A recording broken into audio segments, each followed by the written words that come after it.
Ngayon, naiintindihan ko na kung bakit kami ng mga kapatid ko noon halos hindi mapaghiwalay at halos hindi maubusan ng kwento. Yung tipong kakapanood nyo lang, pinagkukwentuhan nyo na kaagad pagkatapos.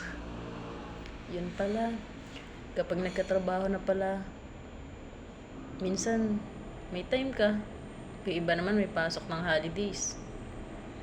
Yung mga simpleng asaran nyo lang noon, matutuwa ka na lang pag naalala mo ngayon. Ang sarap din pala sa pakaramdam, kahit nasa isip mo lang, kahit hindi pa uso yung mga videos, pictures, na ngayon, kahit anong oras, pwede mong kunan na lang eh. Pero ngayon kasi iba yung pakiramdam ng nasa isip mo lang eh. Di nabubura.